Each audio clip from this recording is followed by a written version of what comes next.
One of the biggest innovations by humans is signal transfer, allowing easy communication even when the parties are separated by a large distance. However, when the BLC-1 signal arrived on Earth from distant Proxima b and got decoded, NASA scientists didn't see it coming because it wasn't what they expected. So what was the signal like? Have we finally been contacted by aliens? Join us as we dive into the shocking discovery NASA made after finally decoding the BLC-1 signal from Proxima b. When two friends located at two ends of the world talk on the phone, it is thanks to the exchange of signals between the two devices. Humans have, however, advanced communication so much that we can send and receive signals from deep in space. One location where signals have been coming from is Proxima Centauri. Although the star Proxima Centauri is not visible to the naked eye, it is one of the most prominent stars in the sky. This is because it's a member of the Alpha Centauri star system, which contains 3 known stars and is the nearest stellar system to our Sun. Proxima, the closest star to our Sun among the 3 stars in Alpha Centauri, is believed to be 4.22 light-years away. So far, astronomers have discovered 2 planets orbiting Proxima. It also produces massive solar flares and may be the source of an enigmatic radio signal. Now, when stars are so close to Earth, they usually appear bright in our sky. Consider the star Sirius in the constellation Canis Major, for example. Sirius, the brightest star in the night sky, is only 8.6 light-years away. So at 4.22 light-years away, why isn't Proxima Centauri even brighter? Instead of being bright, Proxima is not even visible to the naked eye. The reason for this is that Proxima Centauri is so small. It is a red dwarf star, which is one of the most common types of stars in our Milky Way galaxy. It is only about 1/8 the mass of our Sun. In comparison to our Sun, Proxima Centauri is only 3,100 Kelvin, or 5,100 degrees Fahrenheit, or 2,800 degrees Celsius. As a result, Proxima is 500 times fainter than our Sun. Proxima is pointing in the direction of Centaurus the Centaur, a constellation best seen from the Earth's southern hemisphere. Proxima Centauri A and B are only about 1/5 of a light-year away. Proxima, Alpha Centauri A and B, and our Sun all orbit together around the center of our Milky Way galaxy. The European Southern Observatory, ESO, announced the discovery of Proxima b in 2016, a planet orbiting Proxima Centauri at a distance of about 4.7 million miles or 7.5 million kilometers, with an orbital period of about 11.2 Earth days. Its mass is estimated to be at least 1.3 times that of the Earth. Proxima b is within its star's habitable zone. However, according to a 2017 study, the exoplanet does not have an atmosphere like Earth. And in June 2020, scientists announced the discovery of Proxima c, a second planet orbiting the star. This second Proxima planet is much larger than Earth and orbits its star every 1,907 days. It orbits its star at roughly 1.5 times the distance that Earth orbits the Sun. Any planets in the vicinity of Proxima Centauri must contend with massive flares emitted by the red dwarf, which may or may not spell doom. Now, scientists got excited when they picked up signals coming from Proxima Centauri recently. The signal is said to have been a narrow beam of 980 MHz radio waves detected in April and May 2019 at Australia's Parkes telescope. The Parkes telescope is part of the Breakthrough Listen project, which is worth $100 million and seeks radio signals from technological sources beyond our solar system. The signal at 980 MHz appeared once and was never detected again. That frequency is significant because, as Scientific American points out, signals from human-made crafts and satellites are typically absent in that band of radio waves. Breakthrough Listen is the most extensive and expensive SETI project ever attempted, costing $100 million, utilizing 13 telescopes and bringing together 50 researchers from institutions around the world as part of the Parkes telescope team. The project is utilizing the most recent advances in radio astronomy to listen to more of the electromagnetic spectrum, cutting-edge data processing to analyze petabytes of data across billions of frequency channels, and artificial intelligence (AI) to detect even one signal that could indicate extraterrestrial intelligence among the universe's cacophony. Breakthrough Listen is a 10-year initiative based at the University of California, Berkeley that began in July 2015. Uri Milner and his wife Julia founded the first of several breakthrough initiatives. The initiatives are a collection of programs that look into the origin, spread, and nature of life in the universe. Listen is joined by Message, which is investigating whether and how to communicate with extraterrestrial life, Starshot, which is developing a tiny probe and a ground-based laser to propel it to the star Alpha Centauri, and Watch, which is looking for Earth-like planets around other stars.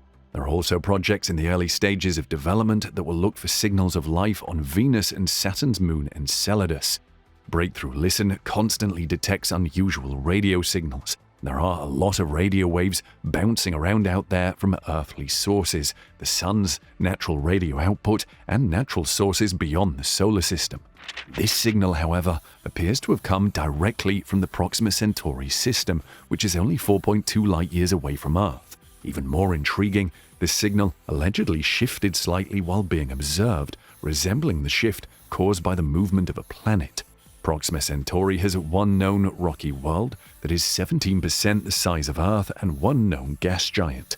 It is the first serious candidate for an alien communication since the WOW signal, a famous radio signal detected in 1977 that also resembled a techno-signature. Some people, however, caution that this signal is likely to have a mundane origin as well. Sophia Sheikh of Penn State University, who led the Breakthrough Listen signal analysis, expressed her excitement about it. It's the most exciting signal that we've found in the Breakthrough Listen project because we haven't had a signal jump through this many of our filters before. Sheikh told Scientific American, adding that the signal is now known as Breakthrough Listen Candidate 1 or BLC-1. The researchers used a frequency range of 700 MHz to 4 GHz and a resolution of 3.81 Hz to scan Proxima Centauri. According to the researchers, this is equivalent to tuning to more than 800 million radio channels at once with exquisite sensitivity.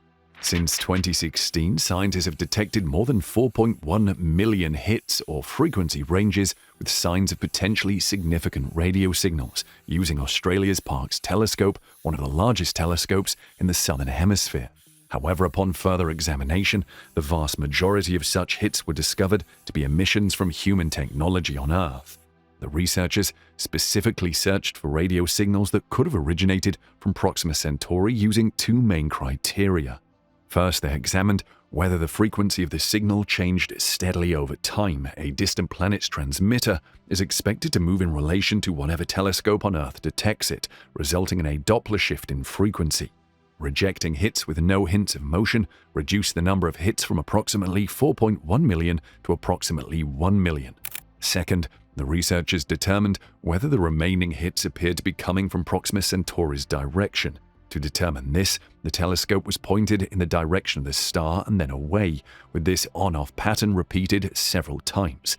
Local sources are expected to have both on and off observations, whereas candidate techno-signatures should appear only in the on observation when the telescope was pointed towards the star.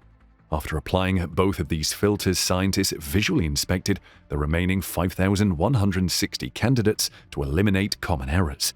For example, in some off observations, a faint signal was visible but not strong enough for the automated data analysis software to detect. The single remaining signal of interest, known as BLC-1, was observed for more than 2 hours and appeared to be present only in on observations from Proxima Centauri. However, when Sheikh dug into a larger dataset of observations taken at other times, she discovered about 60 signals that share many features of BLC-1 but are also seen in their respective off observations. This implies that BLC-1 is also not a genuine techno-signature. BLC-1 is most likely an extreme example of local interference in the sense that its properties are very different from other interference, and it thus could mimic a bona fide techno-signature. The fact that it took several months to complete all of the necessary analysis to reach a conclusion demonstrates the difficulty this signal presented. When it comes to BLC-1 and its roughly 60 brethren, the signals are spaced at regular frequency intervals in the data, and these intervals appear to correspond to multiples of frequencies used by oscillators that are commonly used in various electronic devices. This suggests that these signals are generated by human technology, though the scientists were unable to pinpoint their precise source. Breakthrough Listen is making all of this data available to the public for analysis. The team would like to definitely identify the source of BLC-1. They believe continuing to dig into Park's data gives them a good chance of doing so. The project will continue to monitor Proxima Centauri and refine its algorithms in order to improve its ability to distinguish between true and false signals. The field of technosignature science has matured to the point where sufficient technical expertise exists to investigate putative signals in great detail, and the data are of high enough quality to do so rigorously. The successful detection and investigation of BLC-1 are indicative of a dramatic expansion in observational capability in SETI searches. Breakthrough Listen was scheduled to begin using the Meerkat array in South Africa in 2021. Meerkat, which debuted in July 2018, is a network of 64 13.5-meter diameter parabolic dish antennas. Meerkat is deep in the Karoo Desert in a federally protected radio quiet zone where other transmissions are prohibited. And even better, unlike the other three telescopes, Meerkat's Listen data recorders can eavesdrop on antenna data 24 hours a day, 7 days a week. And Listen has also collaborated with a number of other observatories around the world in recent years. The anomalous signals we're looking for are classified as technosignatures. A technosignature is any indication that technology exists or existed somewhere outside of our solar system. This can include both intentional and unintentional radio signals, as well as an abundance of artificial molecules in the atmosphere. For example, hydrofluorocarbons are abundant in the Earth's atmosphere because they were used as refrigerants before scientists discovered they were harmful to the ozone layer. Breakthrough Listen isn't looking for artificial molecules, but for both intentional communications, such as "we're here" messages, and unintentional signals, such as those produced over the years by Puerto Rico's Arecibo Observatory. Arecibo was a telescope with 4 radio transmitters, the most powerful of which effectively transmitted at 22 terawatts at a frequency of 2,380 megahertz, similar to your Wi-Fi, before cable breaks destroyed the dish in November 2020. These transmitters were used by the telescope to reflect signals off of objects such as asteroids in order to make measurements. An artificial signal from Arecibo that made it into interstellar space, on the other hand, would be a clear indication of our existence, even if it wasn't an intentional communication. In fact, Arecibo's signal was so focused and powerful that it could be picked up by another Arecibo-like radio telescope halfway across the galaxy.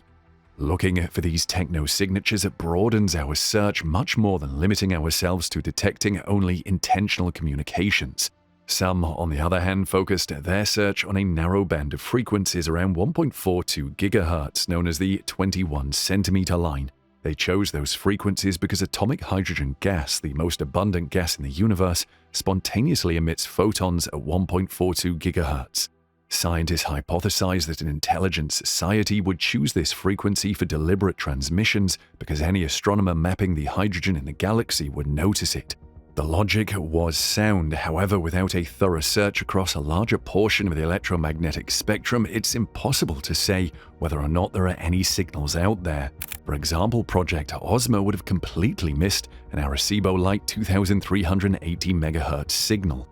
Now, radio telescopes on the ground cannot cover the entire electromagnetic spectrum. At both high and low frequencies, the Earth's atmosphere blocks large swathes of bandwidth. As a result, gamma rays, X-ray, and ultraviolet astronomy all necessitate the use of space-based telescopes. The terrestrial microwave window refers to a range of frequencies from about 10 MHz to 100 GHz that can easily pass through Earth's atmosphere and reach ground-based telescopes. Breakthrough Listen is focused on these frequencies because they are likely carriers of technosignatures from other planets with atmospheres similar to Earth's. However, there is still a wide range of frequencies to cover. Now, each radio telescope is unique, but they all operate on the same fundamental principles. A large reflective dish collects radio signals and concentrates them on a single point. At that point, a receiver similar to a well-aligned TV antenna converts the radio signals into coaxial cable signals. The signals are then digitized and processed by computers. The telescopes used for Breakthrough Listen are wideband telescopes, which can record signals from a wide range of frequencies.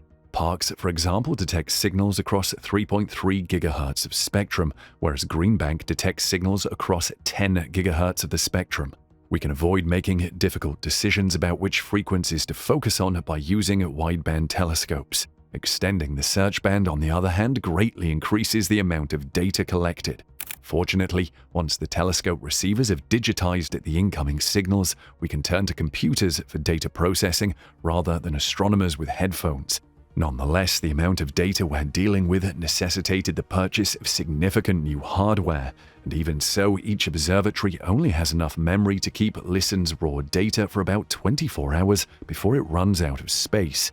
The Parkes telescope, for example, generates 215 gigabits of data per second, which is enough to fill a laptop hard drive in a matter of seconds. The Meerkat array generates even more data, with 64 antennas producing 2.2 terabits per second. That's roughly the equivalent of downloading the whole of Wikipedia 10 times per second. To make such massive amounts of data manageable, we must compress the raw data in real time to about 1/100th of its original size. We split the frequency band data into subbands after compression and then processed the subbands in parallel. Each individual server handles a single subband. As a result, the number of servers at each telescope varies according to how much data each one generates. Parkes, for example, requires 27 servers, while Greenbank requires 64 and Meerkat requires 128. And each subband is further subdivided into discrete frequency channels of approximately 2 Hz width. This resolution enables us to detect any signals that span a very narrow frequency range. We can also detect shorter duration, wider frequency signals by averaging the power of each channel over a few seconds or minutes. Simultaneous spikes over a contiguous band of channels for those seconds or minutes would indicate a wide-frequency, short-duration signal. We're concentrating on these two types of signals because they're the two most effective ways to send a transmission over interstellar distances while minimizing dissipation, continuously concentrating signal power into a single frequency or sending short pulses across a range of frequencies. As a result, these are the most likely candidates for extraterrestrial technosignatures. And fortunately for us, these types of signals are also the easiest to detect. Natural astrophysical processes do not produce signals narrower than a few thousand hertz, so narrowband signals are easily distinguished from them. Now, to understand why, consider a cloud of hydrogen gas molecules in space emitting radiation in the 21 centimeter range. How would scientists have known the difference between an intentional signal and hydrogen gas noise when searching that band?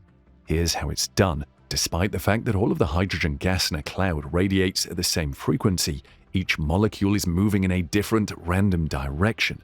Because of this movement, each emitted photon arrives at a radio telescope at a slightly different frequency. The Doppler effect is at work. The frequency of an emitted photon will be higher if the hydrogen molecule is moving towards you and lower if the molecule is moving away. Finally, the signal from the hydrogen cloud is smeared across a frequency band centered on 1.42 GHz. If scientists had detected a narrowband signal at that frequency, they would have discovered a physical impossibility, a hydrogen cloud in which every molecule was stationary in relation to Earth. Alternatively, the signal could have been fabricated, and a similar assumption can be made for short-duration signals. While there are some natural short-duration signals such as fast radio bursts and pulsars, these are distinguished by other characteristics.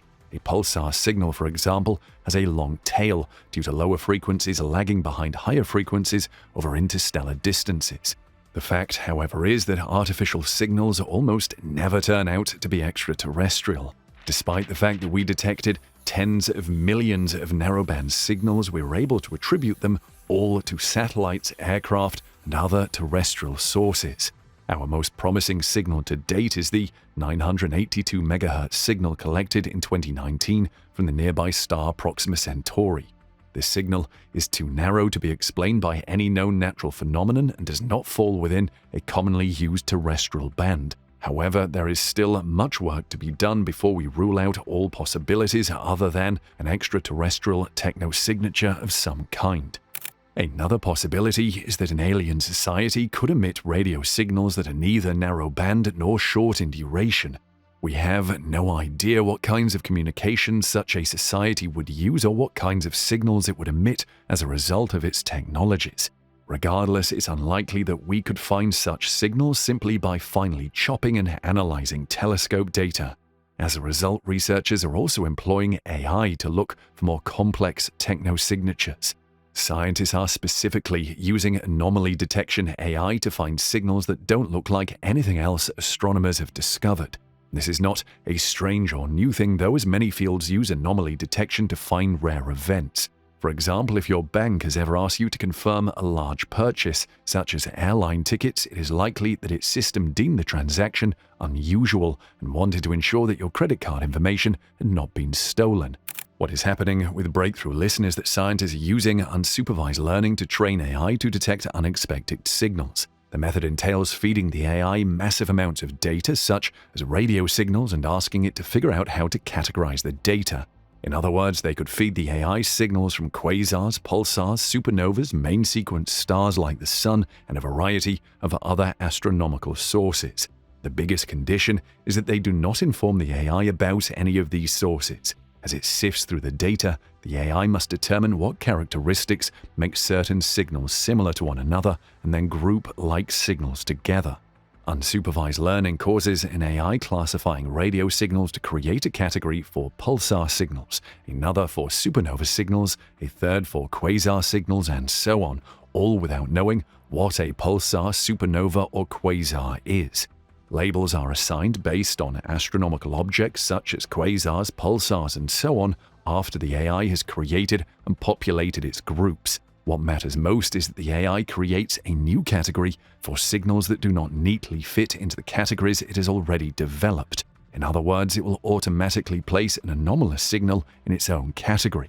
This method is intended to detect any technosignatures that are more complicated than a simple narrow-band or short-duration signal.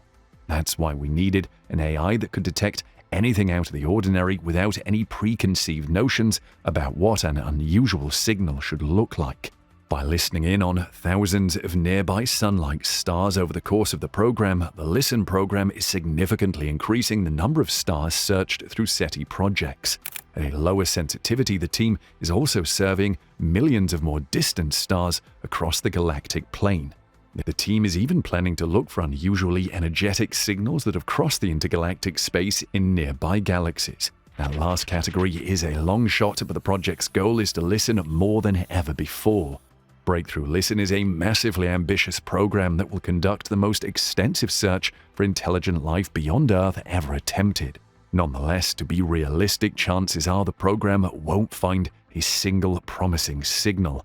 Former SETI Institute director Jill Tarter has frequently compared SETI efforts to scooping a glass of water out of the ocean, seeing no fish in the glass, and concluding that no fish exist. And Breakthrough Listen will have examined a swimming pool's worth of ocean water by the time it's finished. However, if no compelling candidate signals are discovered, that doesn't translate to failure. On the positive side, they will still be able to put statistical limits on the frequency with which intelligent life evolves. The program may also discover new natural phenomena that merit further investigation, meaning they simply move on to the next swimming pool. In the meantime, the data gathered will help provide insights into some of science's most profound questions. Some things we still don't know is how frequently life emerges from non-living matter, how frequently life develops into an intelligent society, or how long intelligent societies last. So while Breakthrough may not find any of the signs it is looking for, it can get a better idea of how frequently these things happen. Do you think we will confirm signals from aliens anytime soon? Let's hear your thoughts in the comments section below.